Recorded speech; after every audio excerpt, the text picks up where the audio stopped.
Alright guys, what's up? Week 17. A lot is going on. I feel like I'm a caged animal being re-released into the wild. Combination of the weather out here being amazing, the fact that I have so much free time now that I'm not studying, the timeline of rehabbing this injury. It's just everything's coming together where I feel like I can do everything and anything and I have the time to do it. So some things that I've done in the past week, I started playing golf again. Out and about with the new arm. He's going for it at 200 yards. I don't know if he's able to do it. He's got two normal distal tendons. He ain't got no endo button on him. And I started boxing. I know some of you out there are like, that might be a little too soon, but I couldn't hold back anymore. I've been waiting to hit pads for so long. And so I told myself initially I was just gonna hold pads, and it was also a way for me to make money.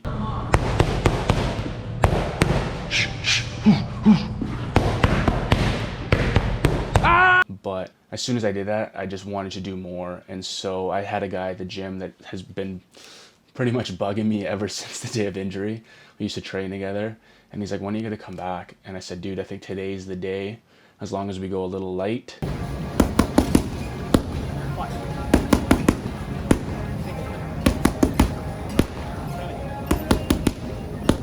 Hit pads with him for a bit, and it was so fun.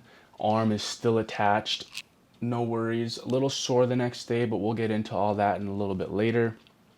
Golfing was also something I've been wanting to do, and now the weather permits, everyone's out and about. And so I have friends calling me up, asking me to join. They got tee times here and there. And I was a little reluctant to go just because I'm not that great. And so when I swing, I sometimes still chunk the ground. And that's what I was worried about. I was worried about chunking the ground with this bicep and the force transferring all to the elbow. Obviously, if you play like a PGA Tour athlete, you're not worried about that. You're just swinging so fluidly. But for me, if I'm in the sand, if I chunk the ground, all these things are going through your head. And I didn't want my arm to take that beating. And so far, so good. Nothing wrong with it. For all you guys out there wondering whether or not you can come back to the game, you can. Trust me, you'll be making double bogeys and triple bogeys in no time. That's your home! Are you too good for your home? Answer me! Just follow the rehab schedule that you have laid out in front of you, or watch my old videos. I also went on a couple hikes.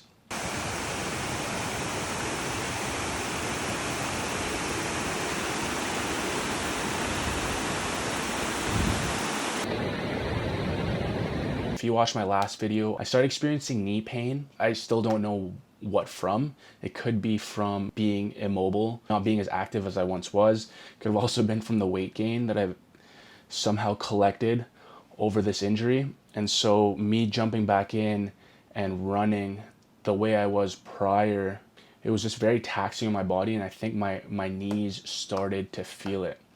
And so I tried doing everything. I tried foam rolling, I tried using my percussion gun, I tried stretching. I even, when I was going through my physio and my RMT for my arm, I asked them to give me some, little TLC down in and around the knee to see if they can release some tight muscle that may be contributing to the knee pain.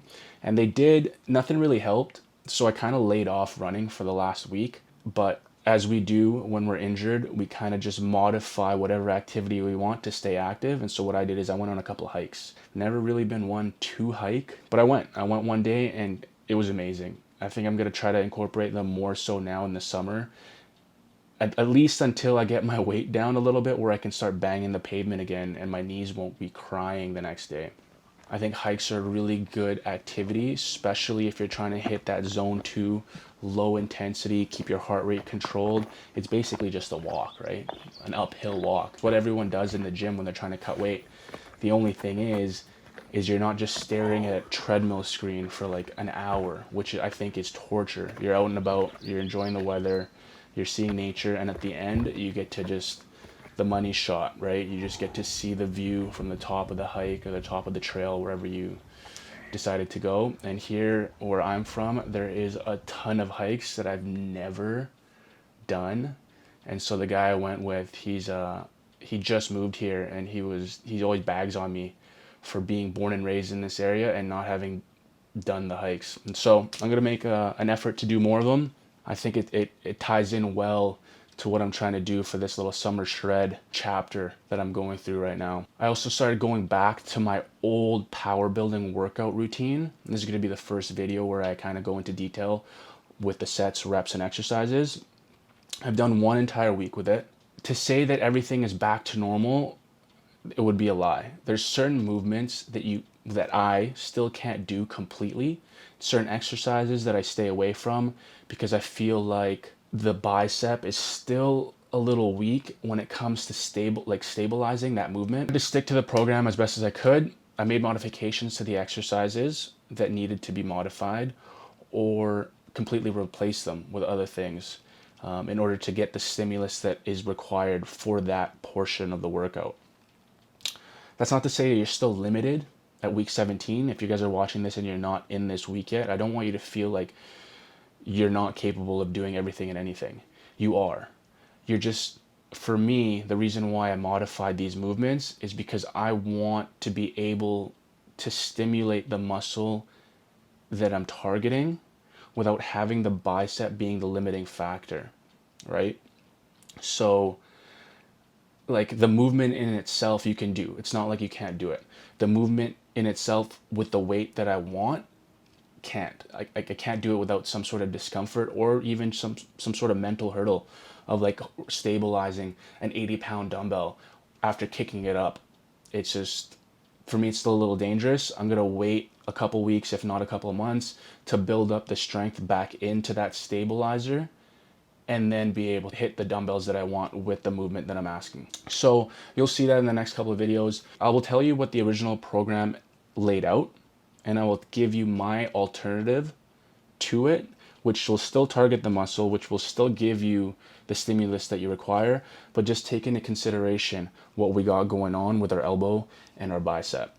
And so you can imagine, with everything that I just laid out, golf, hiking, boxing, working out 6 days a week now, my bicep is being beat up.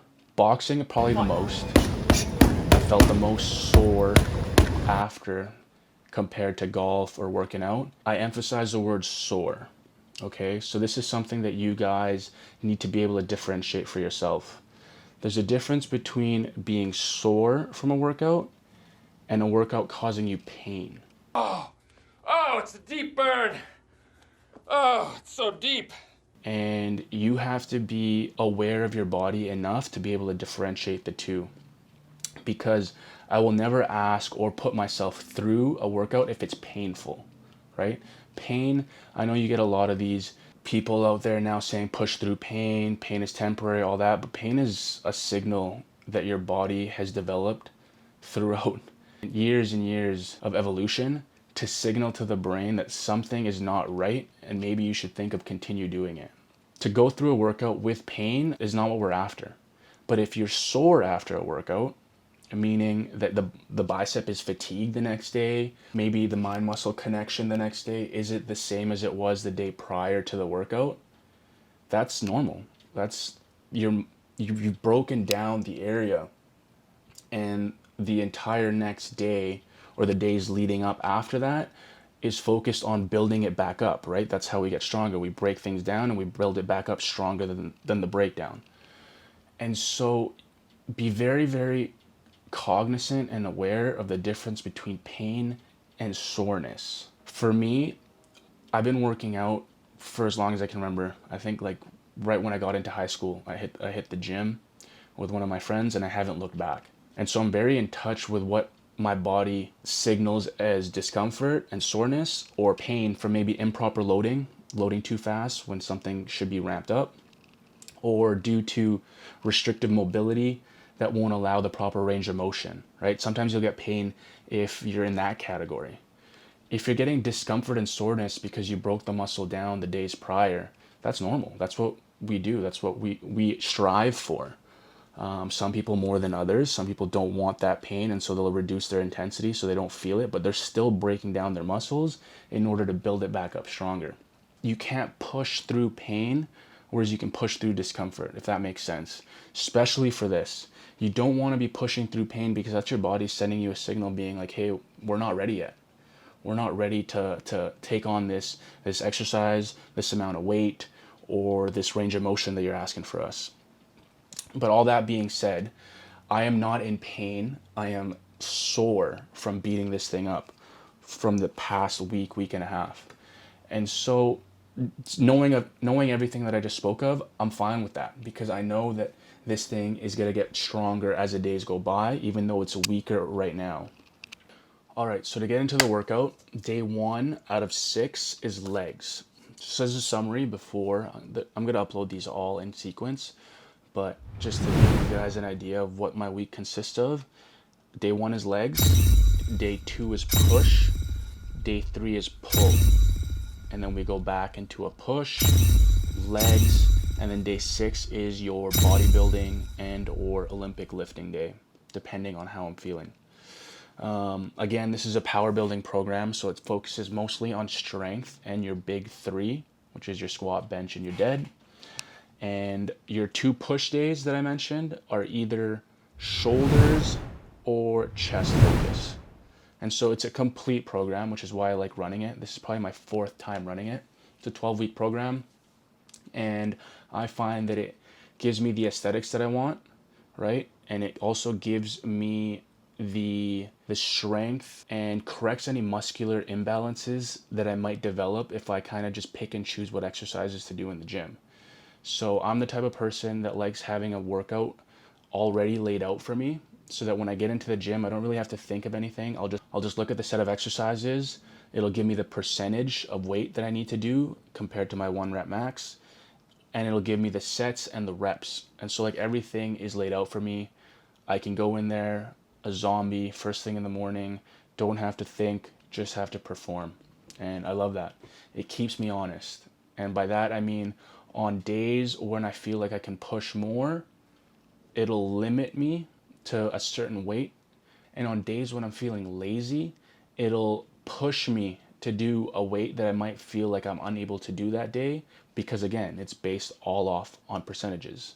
And so for me, this is good. Obviously, the latter that I just explained, it'll motivate you when you're tired, but also the days that you're feeling good and that you think you can push more weight. Usually what happens, especially in my case, is on those days you feel great, but then by the end of the week, you're a suck. You just have no energy in you because you busted your nut too quick early in the week and you can't complete the rest of the workout that's laid out for you. Day 1, legs.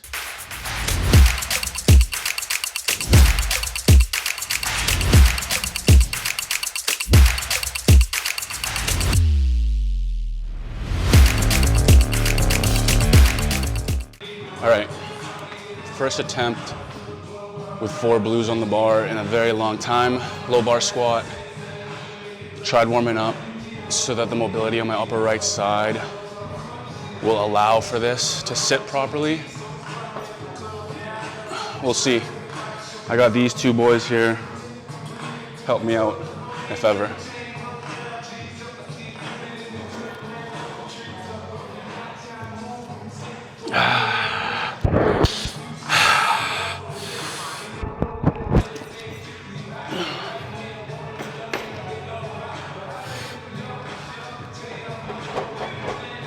Oh yeah. Let's go.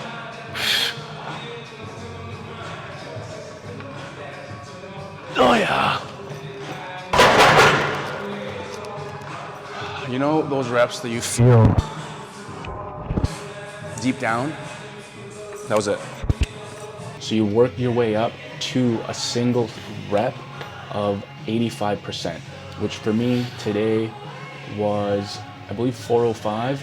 I think you'll see that in the video here that I put up. And then you follow that up with 3 sets of 6 reps of 72%. So you do 3 sets of 6. And when I first saw this, I thought that was going to be insane. I thought that building up to a 1 rep max and then going down and just doing not high volume, but more volume was just, you're going to kill yourself. But it's kind of nice because you push yourself up to that 1 rep max or that heavy single. And then everything you do after that, even though it is still technically heavy, I think I was doing 3 plates for 6, it doesn't seem as heavy anymore because you have something to compare it to that you did like a couple minutes before, right? So that heavy single takes away the intensity, or the perceived intensity of the following sets, which I found pretty cool. So you do 3 sets of 6 squats. Sorry guys. All right, last set. Here's a little POV action for you guys. See the intensity coming off of my face. This last rep. Sorry, last set of 6.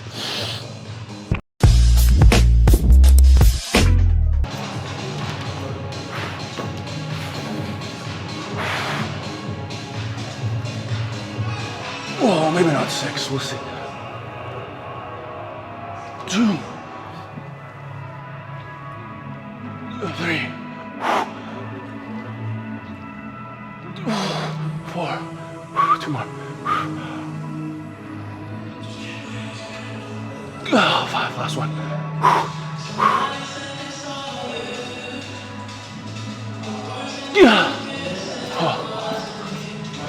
And then you go over and you do 4 sets of 12 of dumbbell Romanian deadlifts.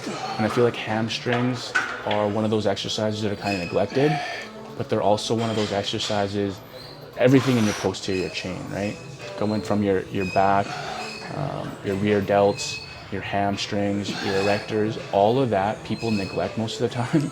And I don't know if it's because they can't see it or just because it's not fun to work, but those, if you neglect them, they start manifesting as muscular imbalances and pain throughout the entire body, whether it be your rear delt allowing your shoulder to roll forward, or weak hamstrings giving you an anterior pelvic tilt, causing low back pain.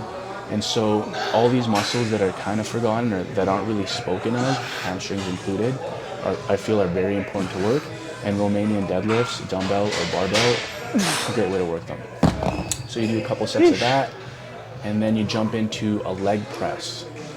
So a little bit of a narrow stance here, or position, kind of to offset my wide stance on the free weight barbell squats. I make an effort to try to be more narrow on a leg press, but that limits how deep I can let the platform drop.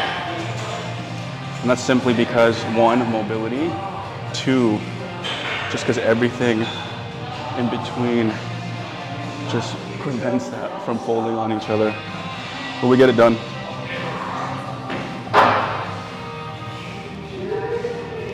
Go as deep as you can go without letting your ankles come up or your lower back lift from the chair.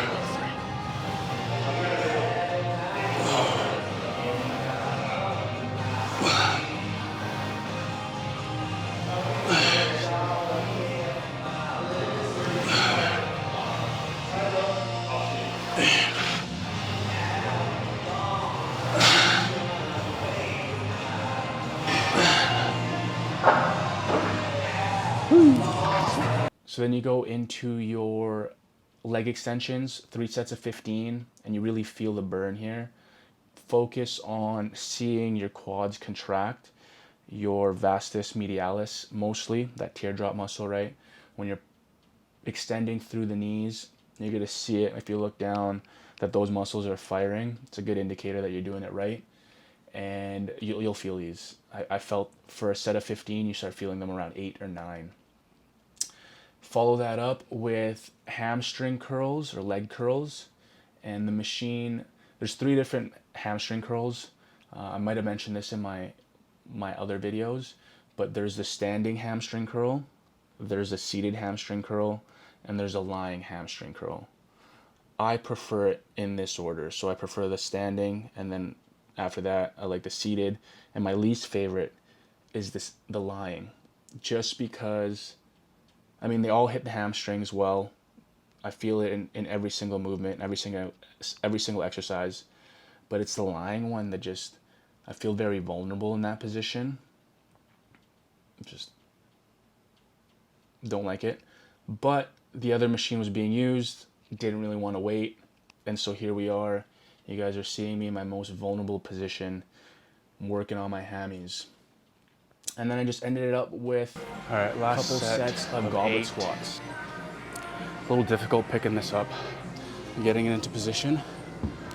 I just don't want to walk over to the dumbbell rack and grab another weight. So this will suffice, but it's gonna be a little awkward coming up. There you go, easy does it.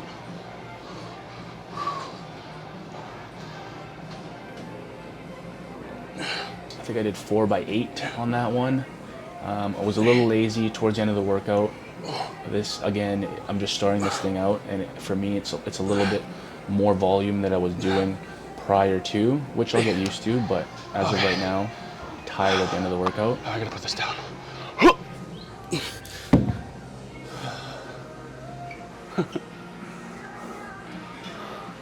That's it, guys. Leg workout. Finito Benito. I'm gonna go home, break the fast, and have some breakfast.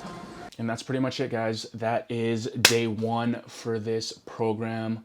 I'll hit you guys up in a couple days for day 2, which will be a push workout, and I'm not sure if it's more towards chest or for shoulders. I'll find out next time I look at the program, and you guys will find out next time I upload a video.